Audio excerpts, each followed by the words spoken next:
All right, here we go on the boxcars. Now that we finished the DD40s, and their final reveal is out, we're going to turn our attention to painting two boxcars by hand with a paintbrush using some Citadel paint. And I'm going to show you what it is we're trying to accomplish. Over here on the big screen, we have this. This is a proposed decal set for a boxcar for the Thousand Lakes region of the NMRA to be done at their convention in Eau Claire, Wisconsin in 2024, May of 2024. And they've asked me to supervise the painting of these boxcars. Now I'm going to be putting on like a clinic on doing these boxcars. And we're going to test it right now and see what we get. I don't have these decals. I'll find some that we can test on here. But I think they look good. I like the color. The color's good. And let's go over to here and see what we got. All right. So the color that I think will be best for this, and we're going to do this the old-fashioned way where we base paint it, and then we apply shading or whatever after the fact. We're going to base paint it. So here's a base paint color from Citadel. It is called Thousand Sons Blue, and I have it on the big screen here. And it's going to be that color. And I think that color is a good match for that color. I think that'll be a good match. Now I have another one, which is also, this is Calidor Sky, but it's too dark. I think it's way too dark. And you can't, putting these side by side, it's hard to tell exactly how much darker, but the swatches on this one are much darker than that one, so we're going to go with that one. All right, so what I'm going to do also is I'm going to test, I bought this palette, this King Art cheap wet palette thing from, I don't know, some discount store. And I've never used it, and I'm thinking I'm going to use it. And I may not be using it in the way that they said. And I don't know if you can actually buy this or not. I know you can buy other ones, so I'm not suggesting you go look for this because I haven't used it and I don't know. I think this is supposed to be the wet palette, but I also think if I put the wet palette here, it's got this little tray in here that's removable. If I put it there, how am I going to save it? Because here's where you're supposed to put paints and stuff that you mix. So I put my baking parchment and 2 paper towels in these 2 slots, and I put distilled water in there. And they're nice and flat too, so that's pretty good. I cut them out and put it in there. So the recipe is you need a couple paper towels underneath your baking parchment. And then your baking parchment should be smooth. And this has been in here for like 2 days now. And I can smooth it. It's nice if it's smooth and it's nice if it's flat. When I do the sandwich boxes, sometimes, because the box doesn't have a flat bottom, paint will run to the sides, and sometimes it gets too watery and will run all the way around after time. But I've got one wet palette over that we made a long time ago. We've done a lot of stuff off of, and it has lasted a couple of months. But I'm gonna try this. I haven't done this. We're gonna try it. We're just gonna own one color. So what we're gonna do, okay, so we got the base paint, right? Here's our base paint.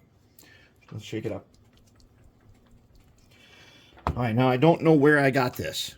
This is some kind of a spatula you get with paint at like Michael's or Joann Fabrics or Hobby Lobby maybe. Let's open this guy up. All right, so base paint is a little thick, which is okay. That's what it's supposed to be.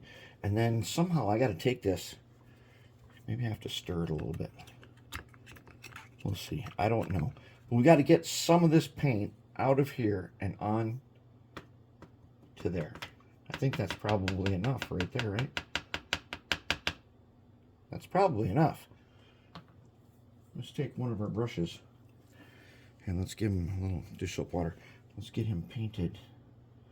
Okay, there. get this side. All right, there. We didn't waste very much paint doing this. And this whole palette right here can be blue because we don't care. We have a second one over there. Whoa, no. And there he goes on the floor. And my pants got blue paint on them. No problem. Just a hazard of painting. All right, that guy's cleaned off. This paintbrush here, let's draw out some of this paint a little bit. Let's make sure it's mixed up nice and good. Ooh, it looks like we got a good wet palette because, as you can see this little bit here where the paint is not entirely, like it makes little globs in everywhere? That means our wet palette is good. All right, so there it is. Now remember, if you are painting directly from the pot, you need a pool noodle, because if you don't, I guarantee you will spill this. So let's go ahead. We're going to do it in our usual way. And so I'm going to do one round, and then we'll stop this video, and we'll wait for a little bit, and then we will go ahead and come back. Okay, so here we go.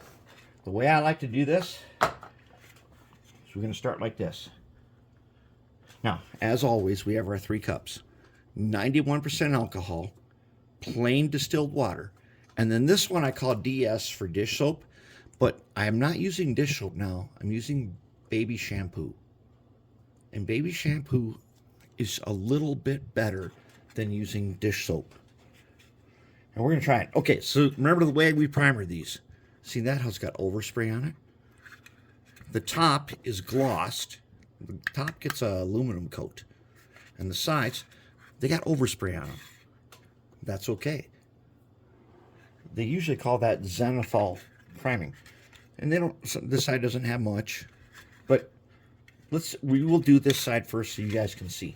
All right, now, so base paint might take a couple coats. And this little spot on this high cube is probably going to get white later. But right now, we're going to paint the end. With a brush. So I've got a white Taklon brush. Or is this a gold Taklon? It doesn't matter. It's a Taklon brush. And we are going to paint it nice and smooth. Oh, man, this is some smooth stuff. Modern paints are really, really smooth. And I'll tell you now, they are not like the old school paints. You could never do this with other paints unless you had, from ancient times, the Silver Fox brush. But the Silver Fox brush was a white Taklon brush. That's just kind of a secret that people think I'm going to paint the other end. Okay, so it's semi-transparent. You can already see the spots through. My first round, semi-transparent. That's a good side.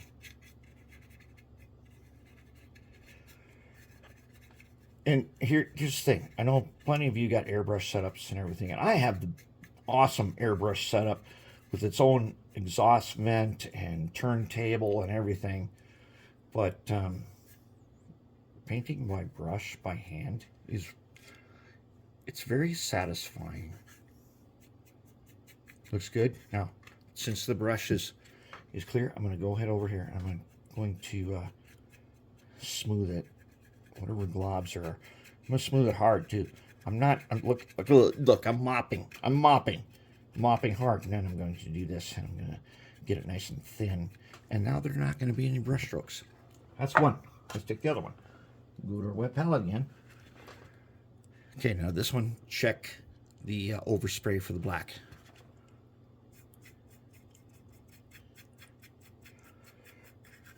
Okay, I'm mopping real hard.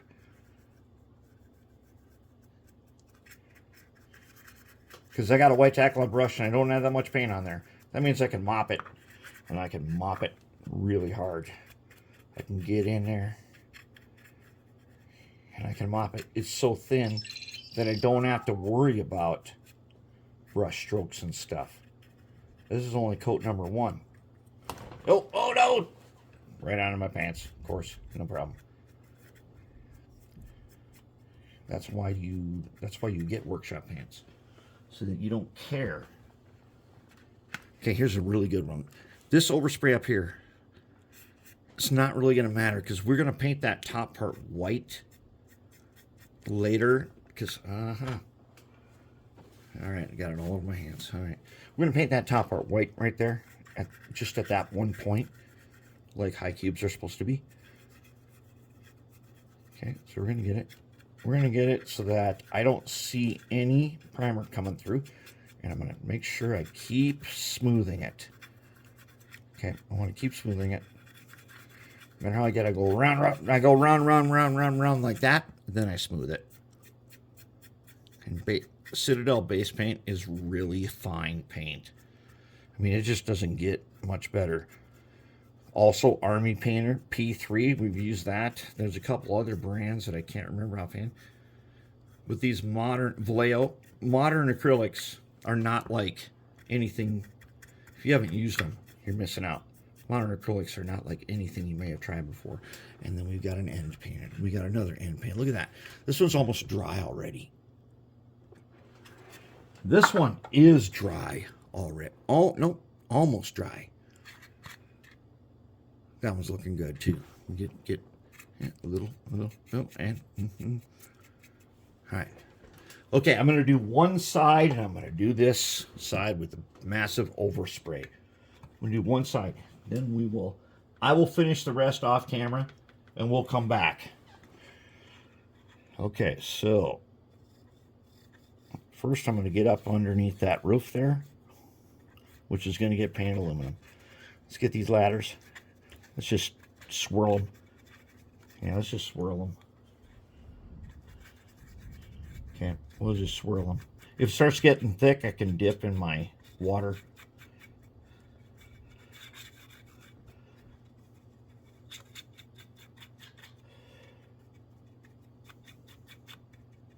Wherever I see paint pooling, I can take that paint and move it. Take that paint, I can move it. Ah, yes. We're getting her nice. This is first coat, remember. So it's going to be kind of transparent, as it should be. Right there, where it pools. I'm going to get it, move it. First coat should be kind of transparent. So you're going to see all these spots through the blue. And so this one, it's not going to be it's not going to be weathered a lot, but it is going to have the effect that this car has been around for just a little bit. It's not straight out of the paint shop. No, it's been out on the road for just a little bit, but it's still really clean. And there's going to be, see that? You can see how it shines through a little bit. Some spotting,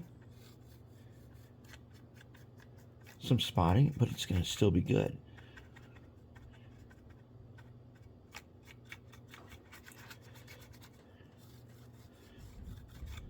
And this is a trick that the gamers who paint miniature figures and stuff, you'll find it like Warhammer gaming stores and stuff. Zenithal priming is something that they are very familiar with, and they're the ones that turn me on to it. I always used to think, oh no, I got a spot on the side, I got to redo it. No. You keep it. You keep it and you incorporate it. You keep those oversprays and things. You incorporate them.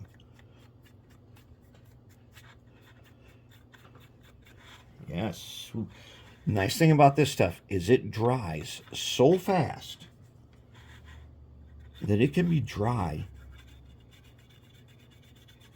Even when I'm just halfway done, it can already be dry.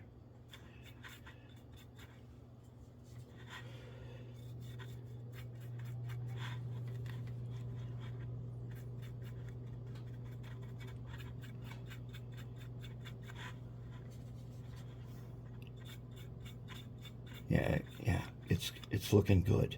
It's looking really good. And that overspray is just adding to the character of the car.